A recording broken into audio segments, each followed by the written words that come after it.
Akkam jirtu daawwattoota kee?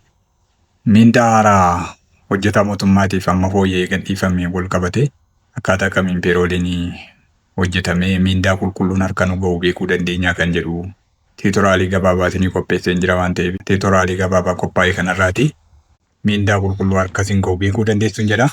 Hanga dhumaatti na hordofaati mindaa haaraa amma hojjetameen wal qabatee peerooliin erga hojjetamee booda mindaa qulqulluu yookaan neetti saalarii isa jennu jechuudha. Harkasiin ga'u beektanii isa duraan harkasiin ga'u hin beektu inni ammaa kun immoo meeqatu harkasiin gahaa kan jedhu erga bartanii booda garaagarummaa isaa walirraa hir'isuudhaanii hammam akkasiin dabalee bira ga'uu dandeessu jechuudha. Hanga dhumaatti akkana hordoftan isiniin jedha. Namoonni fuula yuutuubii kiyyaaf immoo haaraa taatan fuula yuutuubii kiyyaa sabskiraayib gochuudhaan na hordofu eegalaan isiniin jedha. Kallattiidhumaan gara sanatti gaafan seenu maal goona jechuudha. Teebilii isaa bifa kanaan qopheeffanneerraa mindaan ka'umsaa kunoo mindaan haaraan amma mootummaan gadhiise bifa kanaan jira. Iskeeliin ammoo fooyya'ee dhufee jechuudha. Bifa kanaan jira. Isaa booda maal goonaa gibira hojjechuudhaa fi qolamanii gibiraa kana erga qopheeffannee booda maal goona jechuudha. E-faction kan jettu kana keessa galla jechuudha. Faction kan jettu kana keessa galla. Faction kan jettu kana keessa gaafa gallu if kan jettu as keessaatii barbaadna jechuudha. Tariyyan keessanii jalqabarra jiraachuu dhiisuu dandeessi. Gara dhumaarra jirti. Achi keessaa barbaaddachuu dandeessu jechuudha. Yoo as keessaa dhabdan immoo as keessa galtaniitu as keessa galtanii ol kan jedhu irra keessanii e-factionii barbaaduu dandeessu jechuudha. Recently kanan fayyadamedha waan ta'eef kun recently kan ati fayyadamte bifa kanaan siiqaa. Kanaaf kana keessaatii e-faction kan jettu kana barbaaddaniitu irratti kilik godhattu jechuudha. If isheettu kana barbaaddanii irratti kilik godhattu. Isaa booda ogeettanii keessaa baatu hin dhufee galaa. Bifa kanaan erga galee booda taphna sittidha jechuudha gama. Taphna sitti taphatamaa jechuudha. Maal goona sitti logical test kan jettu kana keessatti maal goona jechuudha. Mindaarraa calculate goonu kana seelii isa jalqaba irratti kilik goona. Isaa booda less than or equal to jennee seerri gibiraa moo bifa kanaan taa'ee jira jechuudha. Taarifni gibiraa. Gibirri kunis ji'a adoolessaa keessa kan fooyya'ee ba'edha. Ji'a adoolessaa keessa kan fooyya'ee ba'e kana fakkaata jechuudha. Kana fakkaata. Isaan kana fayyadamneet hojjennaa jechuudha. Fakkeenyaaf ni jalqabaa kuni namni miindaa isaa 2,000 gadi gibira hin qabu jechuudha. Kanaaf gibira waan hin qabne maal jenna jechuudha. Less than or equal to 2,000 jenna jechuudha. 2,000 irratti yookaan walqixa 2,000 asitti dhufnee kilik goone gibira persentii meeqa kutaa kan jedhu hojjenna jechuudha. Asitti kanatti kilik goona baay'isuu jenna 0% jenna jechuudha. 0%. 0% jenna. Deductioniin isaa 0dha. Hir'isuu deductioniin isaa 0dha. 0dha. Isaa booda asitti kilik goona. Amma erga kana goone isa jalqabaa condition isa jalqabaa erga guunnee booda eessa dhufna jechuudha. Ishee kana dhufna jechuudha. Insert factionii kana sun ta'an if isheettu kana irratti kilik goona. If isheettu kana irratti kilik goona. Asirratti kilik gootu. Sanaa booda ammas iddoo ammaa kanatti deebitanii asirratti kilik gootu. Less than or equal to jettu ammasii. Less than or equal to jettu. Sanaa booda maalidha? Amma immoo 2,000 4,000 gidduu kan jiru meeqa kutaa jechuudha? Persentii 15 kutaa jechuudha. Kanaaf maal jenna jechuudha? 4,000. 4,000 gaditti jenna. 4,000 gaditti ishee kana fudhanna jechuudha. Ishee kana fudhanna. 4,000 gaditti kan jiru meeqa kutaa? Saalaarii isaa kanarratti kilik goona. Saalaarii irraa calculate goonu. Seelii ishee jalqabaa jechuudha. Seelii ishee jalqabaa irratti hojjenna. Isaa booda baay'isuu jenna. Persentii meeqa kutaa? Persentii 15. Kun asii argattu. Persentii 15 kutaa. Persentii 15. Deductioniin isaa yookaan hir'ifamni isaa meeqadha? 300dha. 300 guunnaa. Isaa booda asitti dhufnee kilik goone ammas iddoo e-faction jettu kanatti dhufna jechuudha.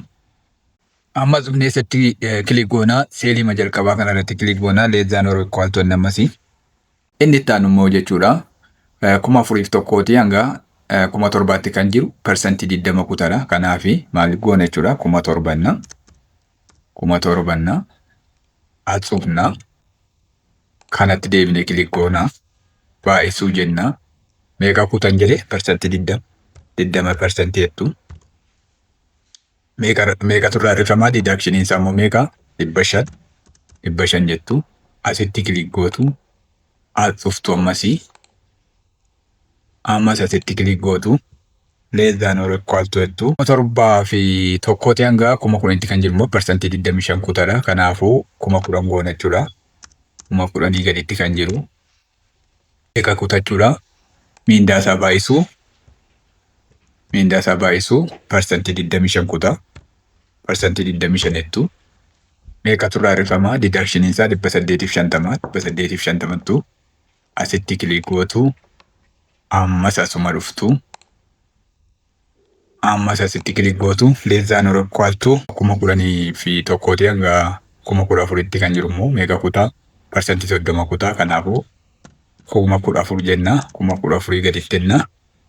Isaa booda dhufne miindaa isaa baay'isuu parsantii gibiraa parsantii 30 hir'isuu deduction. As dhufna. Asitti kilik goona. Asitti kilik goona. As dhufna. Irra xiqqaa yookaan wal qixa jenna. Amma sadhumaati waan ta'eef hubadhaa. Amma sadhumaati waan ta'eef maal goona? Irra guddanna. Irra guddanna. Irra guddaa yookaan wal qixa 14,001. 14,001. Baay'isuu parsantii 35. Hir'isuu deductionin isaa hir'ifamni isaa meeqadha? 2,500. Asitti dhufneetu kanaa booda sadhumaati waan ta'eef okay jennee baanaa jechuudha. Otoo sana hin jedhiin asitti cheekii godhachuu dandeessu kun hunda isaa gashineerra.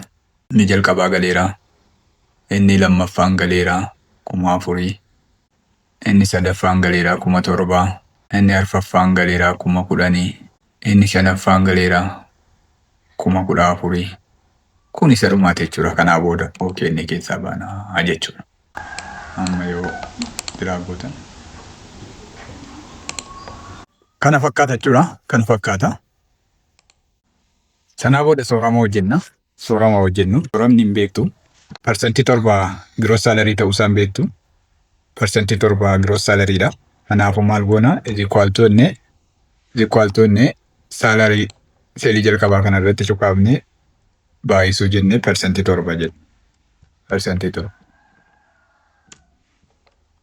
Kanaaf parsantii 7 miindaa gross salary keeti. Kana fakkaatanii. Kanaa booda neetti salary hojjennaa. Neetti salariin immoo maalidha? Ida'ama jiroota kana lamaanii gross salary irraa dhiistaa jechuudha. Kanaaf wal qixa jennee gross salary irratti kilik goona. Hir'isuu jennee hammattoo banannee gibira ida'uu soorama jennee hammattootti cufnaa jechuudha. Isaa booda bifa kanaan nuu kaa'aa jechuudha. Neetti salariin kanaa maal ta'a jechuudha? Kana ta'a. Kanaaf namni miindaan isaa 39 tokko neetti salariin isaa kana harka isa ga'u meeqadha jechuudha?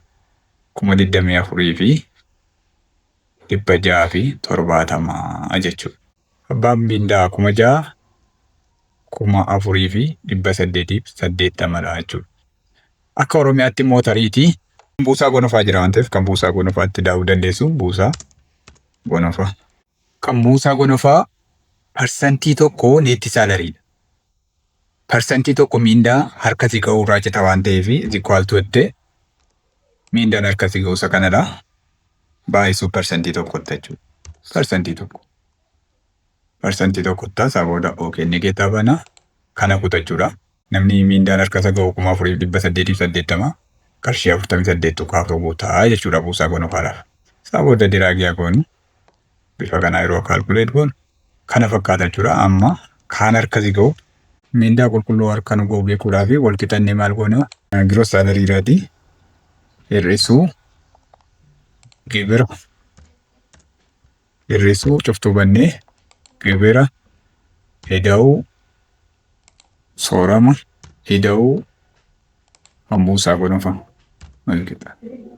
Kana jechuudha. Kana jechuudha. Sanaa booda diraagii godhamu. Bifa kanaan argachuu dandeessu jechuudha.